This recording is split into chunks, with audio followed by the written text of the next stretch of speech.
Então falou Dino, se tivesse sido consumado, não haveria juiz para julgar. Aí falou Fux. Fux falou depois. Vejam como o ministro Luiz Fux prenuncia a questão que voltará no momento do mérito. Na medida em que se coloca a tentativa como um crime consumado, no meu modo de ver, há um arranhão na Constituição Federal.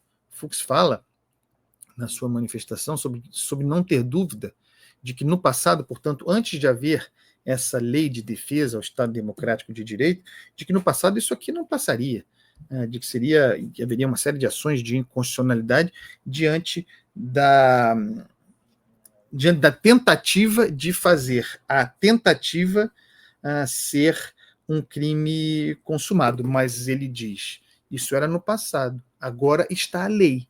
A lei, aliás, sancionada por Bolsonaro, a lei que criou a defesa do Estado Democrático de Direito, a lei de proteção, substituiu a Lei de Segurança Nacional, fala em tentativa golpista, atentado, tentativa golpista, como crime consumado. Fux mostra os seus incômodos e também,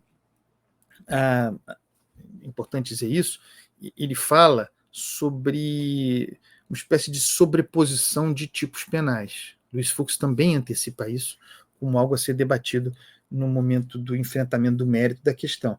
A tentativa de abolição do Estado Democrático de Direito, se não haveria uma sobreposição de tipos penais com o crime de golpe de Estado, se um não estaria contido no outro, sobre se não seria possível, e ele falou, pode ser que as duas coisas coexistam, a partir do caso concreto, examinando cada um dos casos, mas ele diz, é possível também que isso seja, em algum caso, uma sobreposição, que o golpe de Estado esteja contido na tentativa de abolição violenta do Estado Democrático de Direito, ou o contrário, que a tentativa de abolição violenta do Estado Democrático seja contido no crime de golpe de Estado, que haveria um conflito, um potencial conflito entre esses dois tipos, né? E aí ele fala que o juiz, diante da ação penal, ele tem uma espécie de cardápio, né? E ele vai escolher os tipos e precisa ser muito cuidadoso, isso tendo a ver com a questão da dosimetria, e aí a gente entra no caso Débora. O ministro Luiz Fux talvez seja o maior corporativista no nosso sistema judiciário, o maior defensor do próprio judiciário, né? Então ele tem sempre muito cuidado. Mas dito isso, ele informou que, com muito cuidado, proporá nova dosimetria, portanto, nova escala de pena, né, para a punição de Débora Rodrigues dos Santos.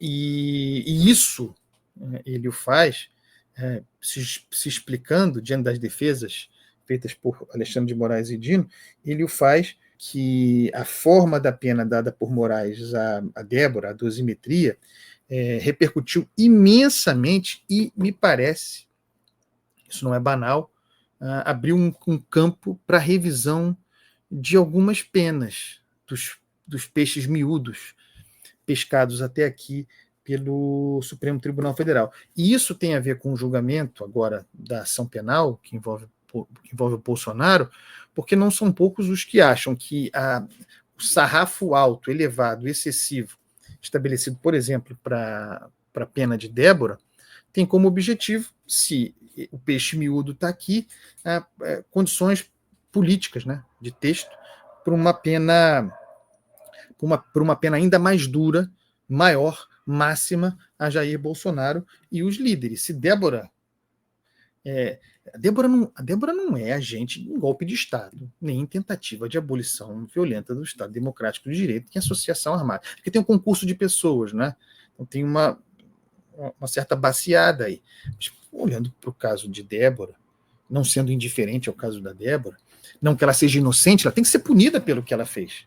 Mas ela não cometeu os 5 crimes que lhe são imputados, pelo amor de Deus. Isso é a justiça sendo injusta, ainda mais injusta. Débora pichou, depredou, mas foi só um batom, não importa o que foi. Ela depredou, ela estava lá, ela tinha consciência do que ela estava ali. Certo? Ela praticou golpe de Estado, ela atentou violentamente contra o Estado Democrático. Não. a revisão de Luiz Fux terá o condão, talvez, de influenciar outros ministros, e talvez a pena de Débora seja reduzida. Então, isso tendo impacto, isso tendo repercussão para outros casos, inclusive para esse aqui, do julgamento futuro de Bolsonaro e dos outros 7. Então, atenção ao caso Débora e aquilo que deflagrou Luiz Fux, que, repito, no final das contas, vota com Alexandre de Moraes. Pelo menos até aqui tem sido assim feitas as suas ressalvas.